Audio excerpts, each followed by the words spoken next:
Bismillahirrahmanirrahim. Alhamdulillah, kita akan membahas tema yang saya tulis di media Kompasiana pada hari ini tentang memperbaiki kedisiplinan dan keistiqomahan di bulan Ramadan. Para jemaah sekalian, belajar dari Ramadan tahun yang lalu, tentu kita punya catatan-catatan penting yang harus berusaha kita perbaiki.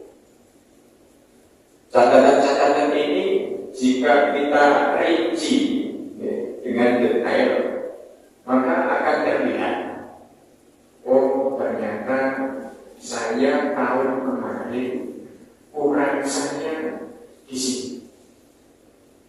Misalnya, kalau kita mau mencatat secara detail, mulai kita bangun, misalkan kita alarm kita bangun jam 2:30 misalkan, kita sudah komitmen dan konsisten bahwasanya jam 2:30 pagi setelah saya sholat malam harus upgrading ilmu. Jadi upgrade itu beda dengan update. Kalau update itu cuma sedikit. Kalau upgrade itu banyak. Nah, misalkan dengan update status itu cuma sebentar aja. Update yang dengan update aplikasi itu sebentar sudah selesai. Tapi kalau upgrade sistem itu jadinya nggak boleh HP itu tertutup, harus senantiasa itu nggak boleh diubah. Nah, kita ini di bulan suci Ramadan ini dalam rangka upgrade, maka kita harus berusaha fokus untuk menaikkan derajat keilmuan kita. Jadi, kalau kita sudah upgrade ilmu kita, insya Allah mulai kita bangun tidur sampai tidur kembali itu full barokah, full pahala dari Allah Subhanahu wa Ta'ala. Amin. Makanya sampai di dalam surat Al-Quran, surat Yasin itu cukup jelas Gusti Allah gambar. Inna nahnu nuhyil mauta wa naktubu ma qaddamu wa atharu wa kulla shay'in ahsaynahu fi kitabim mubin. Gusti Allah langsung dawuh bahwasanya akulah yang menghidupkan orang-orang mati dan akulah yang mencatat amal-amal dan juga bekas-bekas. Tahu ya, asal itu artinya labet, bekas jejak. Wa kullu shay'in ahsaynahu fi imamin mubin, dari semua kami kumpulkan dalam catatan-catatan yang detail, yang rapi di Lauhul Mahfuz. Moga saudara Muhammad. Maka jika kita ingin kelak dibangkitkan oleh Allah di hari kiamat, terutama di bulan suci Ramadan ini, kita harus punya jejak-jejak, bekas-bekas yang baik, yang asalnya bermanfaat bagi kita, bagi sesama manusia dan alam semesta. Maka yang pertama harus kita terperinci dulu. Yang pertama, bangun tidur misalnya 2:30 sampai 3:30 itu data internet harus mati. Tidak boleh buka WA, tidak boleh buka TikTok, apalagi yang joget-joget tidak boleh. Ya, harus fokus upgrade ilmu. Misalkan dengan tadabbur Al-Quran, memahami makna angan-angan apa sama. Kalau jenengan saya dulu ya, kalau jenengan mau memahami Al-Quran sama maknanya, insya Allah jenengan akan bisa ketika sholat sujud terakhir, sholat sunnah sendirian itu bisa nangis. Karena maka gambar saya para sesepuh di pesantren kami itu senantiasa pesan, kamu pas sholat sendirian, sholat sunnah, sujud terakhir usahakan bisa nangis, iya caramu terserah. Kira-kira kalau ibu-ibu bisa nangis, caranya gimana Bu? Biar bisa nangis gimana? Jadi bukan? Gini ya, jadi kalau kita itu pas sholat sendirian bisa nangis, pas sujud terakhir itu tanda hati kita bening, tanda hati kita lembut. Dan jika hati kita sudah latih, sudah lembut, sudah bening, qalban saliman, insya Allah semua yang ada di dalam kehidupan kita akan dimudahkan oleh Allah Subhanahu Wa Taala. Amin. Baru kuncinya lanjutkan bukan pas sholat tarawih yang bareng-bareng itu, apalagi yang sholatnya model apa? Ekspres. Nah, ya, jadi ya tidak apa-apa dengan saya sholat bareng-bareng ya, dengan masyarakat yang sholatnya kelompok itu tidak apa-apa. Tapi juga harus apa? Diimbangi saat di rumah kita tambahin lagi sholat ketika sendirian apa? Berdirinya yang agak lama, rukunya yang agak lama, terutama sujudnya. Karena gerakan manusia yang paling dicintai oleh Allah Subhanahu Wa Taala itu adalah ketika sujud. Maka diusahakan walaupun tarawihnya agak cepat, sujudnya ya rada lama sedikit lah ya, dibandingkan dengan misalkan rukunya. Misalkan rukunya kepada Subhanallah satu kali, misalkan itu sudah termasuk tumanina itu. Okay?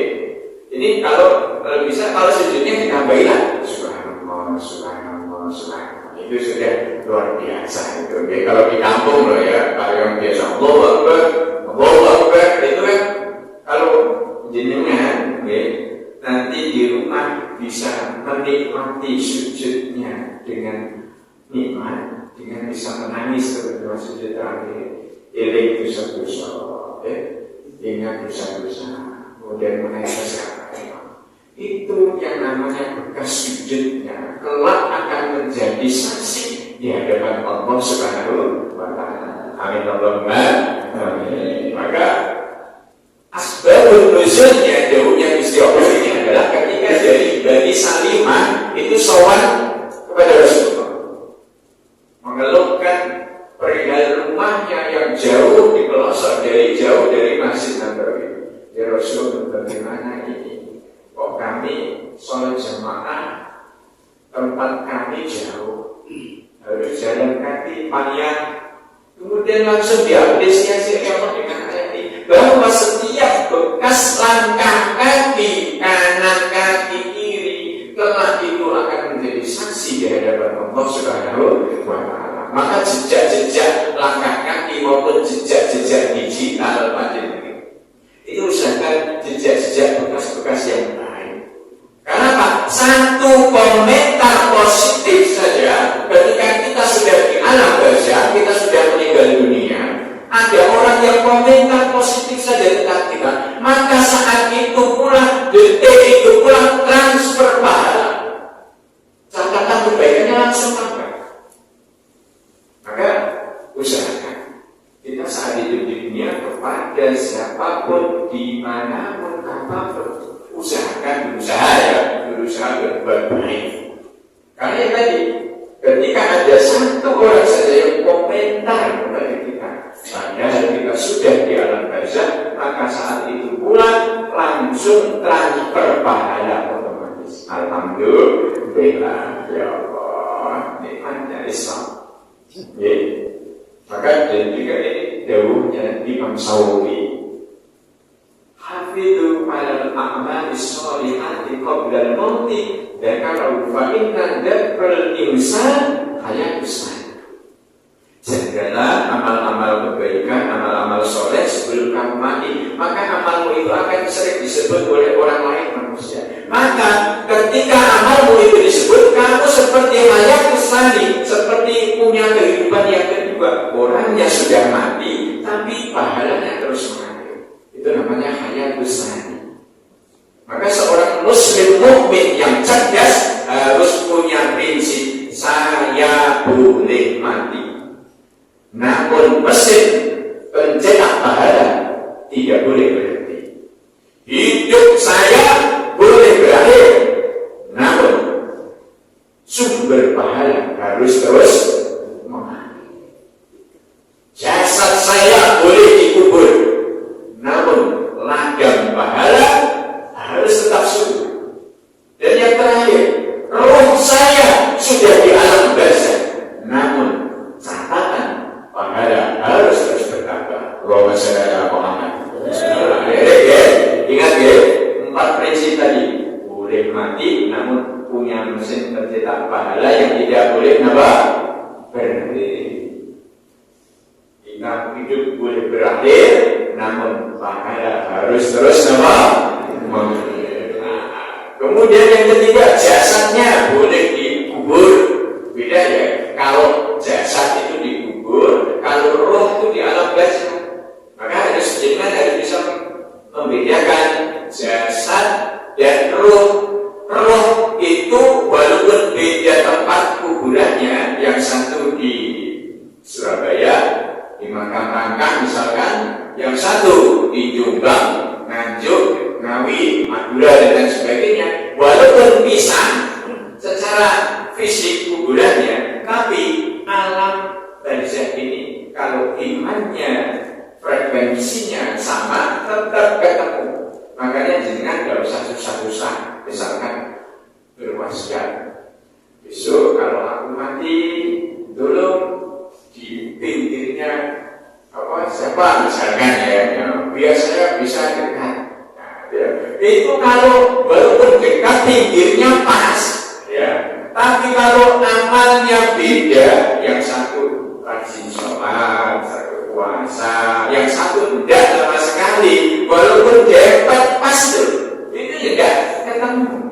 Tapi walaupun jauh, karena alam barzakh itu ketika frekuensinya sama, punya keimanan kepada Allah Ta'ala kuat, maka akan agar kita berdoa kepada semua para jemaah Masjid Al-Amin, semoga diberikan pertolongan dari Allah Subhanahu wa Ta'ala, yaitu punya bekas-bekas jejak-jejak yang baik semuanya. Amin Allahumma.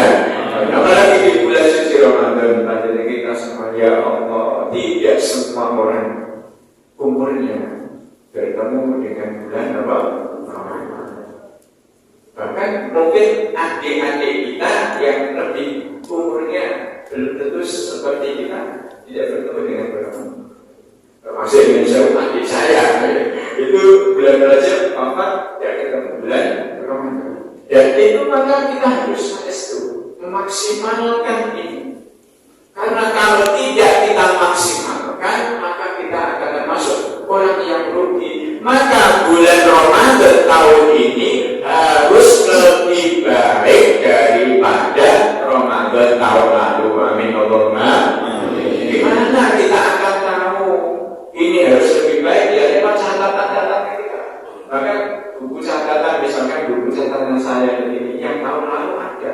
Makanya saya punya evaluasi. Saya ulangnya seperti ini. Misalkan salah satu contoh.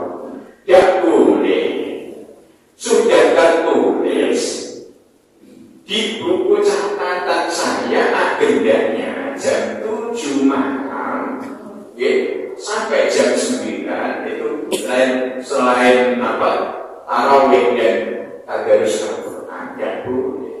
Tapi sering yang tahun lalu ketika untuk Persebaya main, ini nonton di TV atau yang itu jadi berarti ini kelemahannya harus diubah.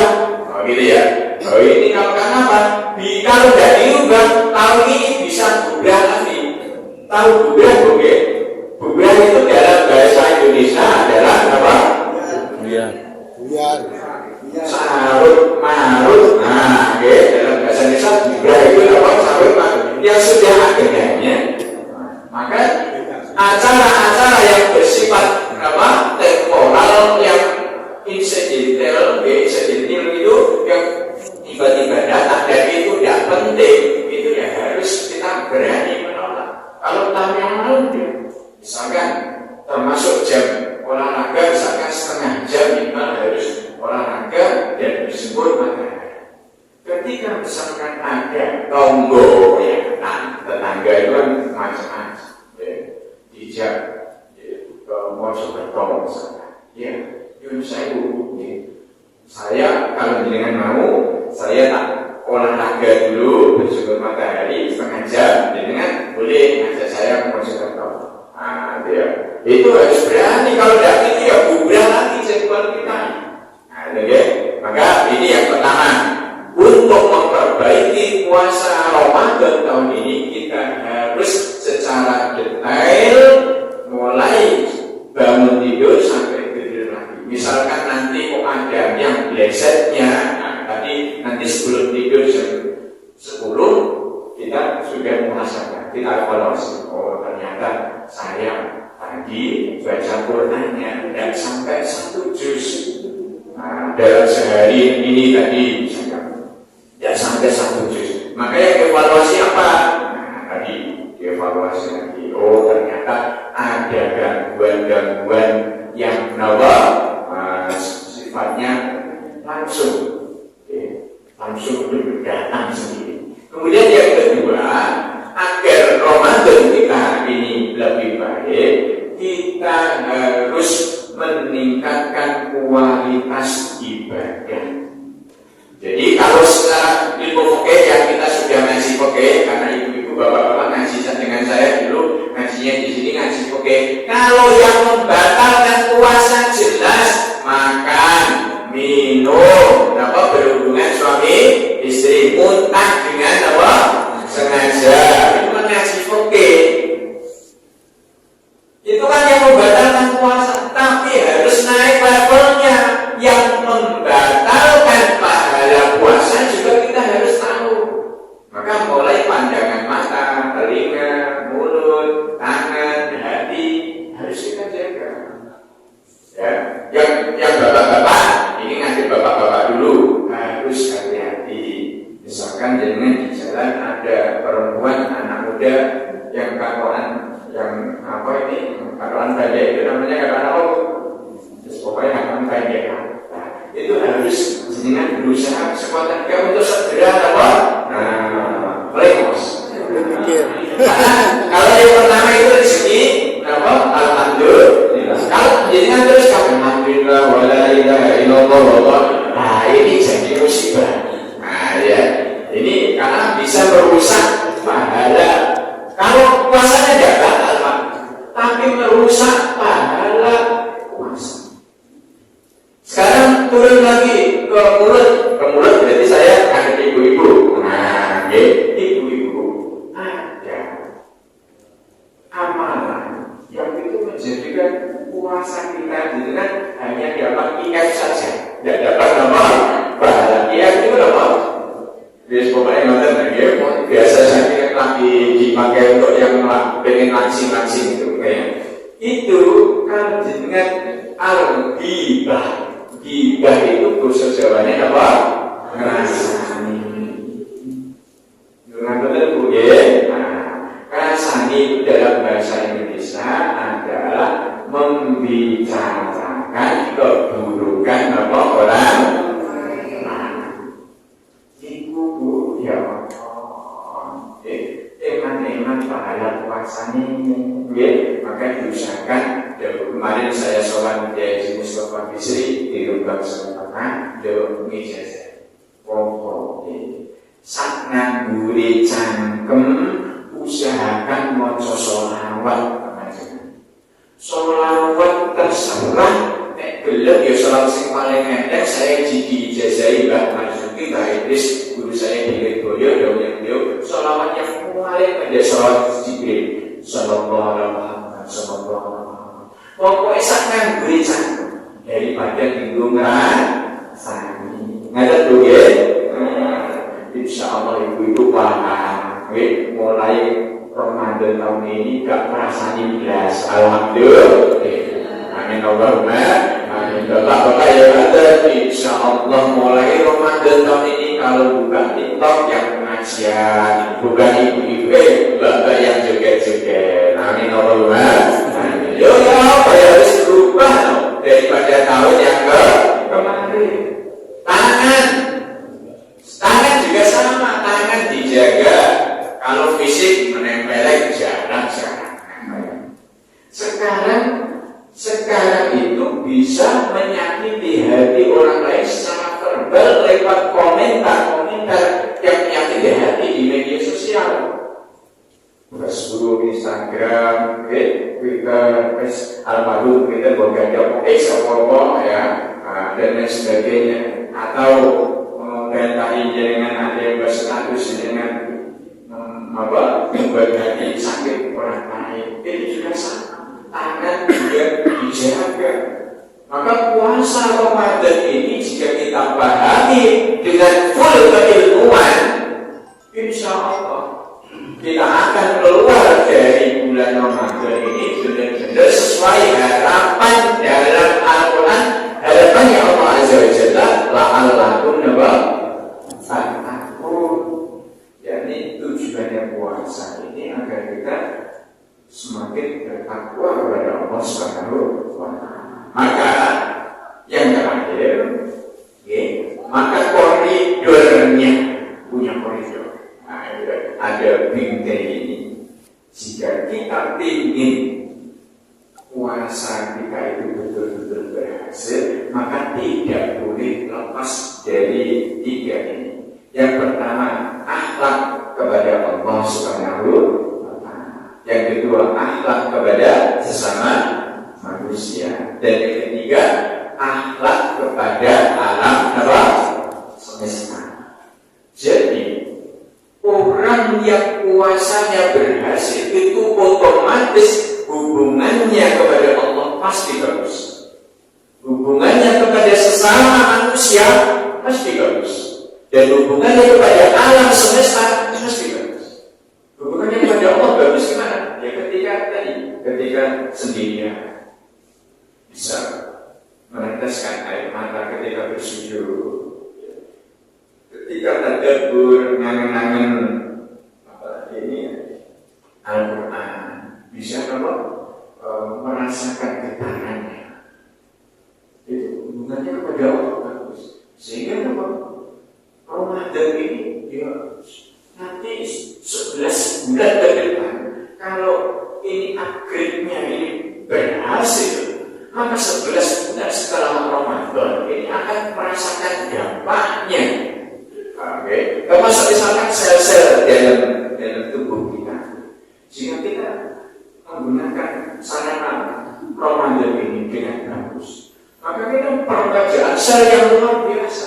Bisa untuk satu nanti ketika bertemu bulan Ramadan tahun depan. Amin Allahumma.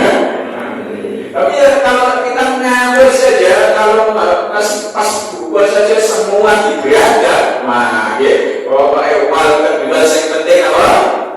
Kontal ya, saja kita kaget. Maka dalam hal ini Islam mengajarkan kepada kita, ya, ketika berbuka puasa usaha, ya yang sederhana saja. Termasuk ketika jenengan kita semua sahur, itu kan sederhana saja.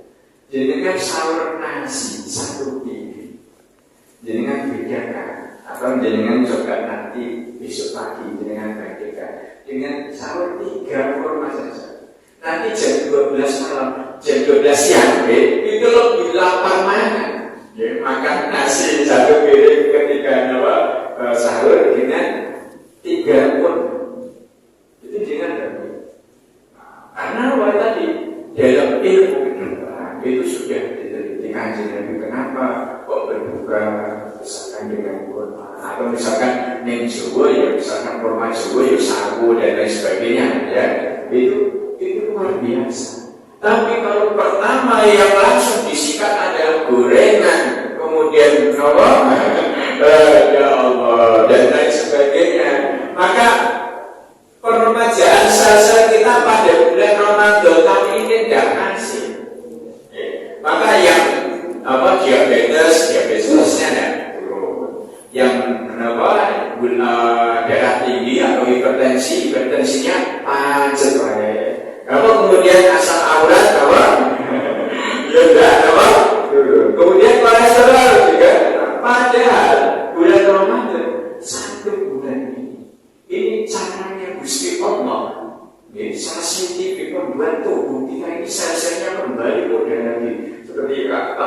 bagus. Amin Allahumma. Mas itu ya kan mudah sekali. Insya Allah, kalau terbuka dan dengan walaupun tidak usah untuk di sana air tersusun duduk. Jadi kan insya Allah, kalau puasanya seger dan caranya baik, insya Allah awet nom. Amin Allahumma. Ibu-ibu juga sama. Jadi kan walaupun tidak pakai apa yang namanya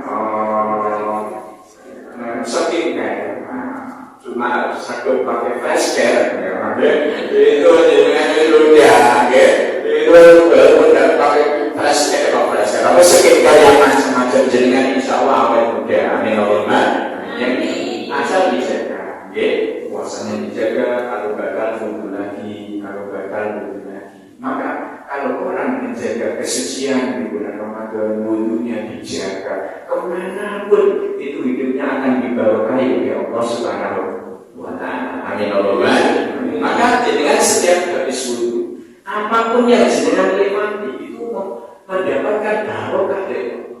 Makanya kalau jenengan habis wudhu itu, aku lah, misalkan kemana, tempat ini biar kamu dapat barokahnya dari Allah Subhanahu wa Ta'ala. Ibu juga sama, habis wudhu, omahin di tingkat loro, omahin tingkat 2, naik dulu, biar omahin barokah, karena kamu kurang habis wudhu itu dijaga malaikat muhafal. Karena apa? Orang yang selalu menjaga kesucian dengan berwudhu itu senantiasa dijaga. Dan inilah keberkahan yang luar biasa. Apalagi panjenengan kemudian mampu di bulan Ramadan ini, karena syahrul Ramadan di bulan Ramadan ini syahrul mustafi Al-Quran, bulan diturunkannya Al-Quran dari sudut minimal sebelum buka hati dengan baca Al-Quran, walaupun ayatan, walaupun ayat. Maka Quran ini luar biasa.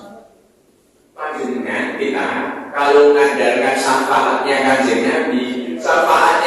Nabi, itu datang pada saat hari kiamat. Tapi kalau syafaatnya Al-Quran itu mulai di alam barzakh, mulai di kuburan itu kita sudah dapat. Maka diusahakan kalau pas tadarus yang benar-benar yang mendengarkan bapak-bapak, kalau pas tadarus kan siji, masih sampai siji moco, siji ngeramil, yang satu baca, yang satu gimana? Karena apa? Walaupun jenengan belum bisa baca Al-Quran, kalau ada Al-Quran dibaca, jenengan mendengarkan, itu juga mendapatkan pahala yang sama. Amin Allahumma. Sama seperti ketika ada orang ngerasani, kok jenengan mendengarkan, kok mandu, yolah, dapat, dosa, ya. Tadi kalau panjenengan kita semuanya sudah mati, ada komentar yang bagus, langsung transfer pahala. Begitu juga ketika kita sudah mati, ada komentar yang jelek, transfer dosa. Ya Allah, nauzubillahi. Maka setiap kita doa Kanjeng Nabi harus minimal punya 3. Yang pertama sedekah. Yang kedua ilmu yang kafau, ilmu yang bermanfaat. Yang ketiga amalin saleh, yang Allah anak soleh yang mendoakan. Satu saja itu yang sudah luar biasa. Misalkan panjenengan punya sedekah saja. Juga Masjid Al-Amin Labuan Kota digunakan di karpet. Selama karpet digunakan untuk ibadah, panjenengan pahalanya terus mengalir walaupun sudah meninggal dunia. Ada yang kedua kebijakan, dengan punya kebijakan atau usulan kepada Pak RT, Pak RW, Pak Madepus, misalkan Pak Madepus, ini saya usul ini. Ternyata usulan itu digunakan dan ternyata anggota ini semakin sejahtera gara-gara usulan panjenengan. Maka panjenengan atau kita semuanya yang sudah di alam barzakh gara-gara usulan panjenengan dan itu diterima dan orangnya anggota ini semakin ekonominya semakin bagus, ekonominya semakin baik, itu pahalanya terus mengalir. Alhamdulillah. Maka jangan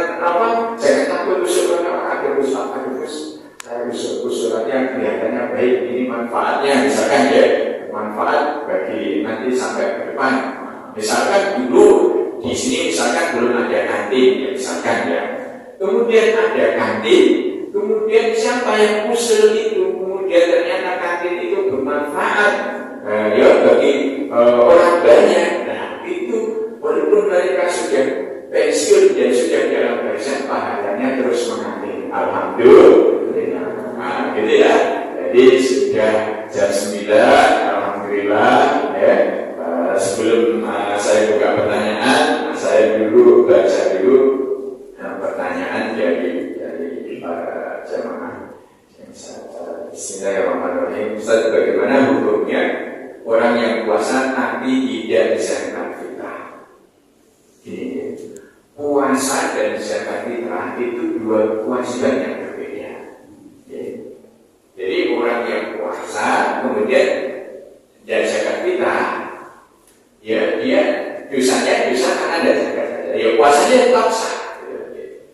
Jadi puasa dan zakat fitrah itu dua kewajiban yang berbeda. Jadi kecuali dia tidak mampu, itu sudah bukan bukan tidak kena taklif agama orang yang tidak mampu. Orang yang puasa tapi lupa niat bagaimana?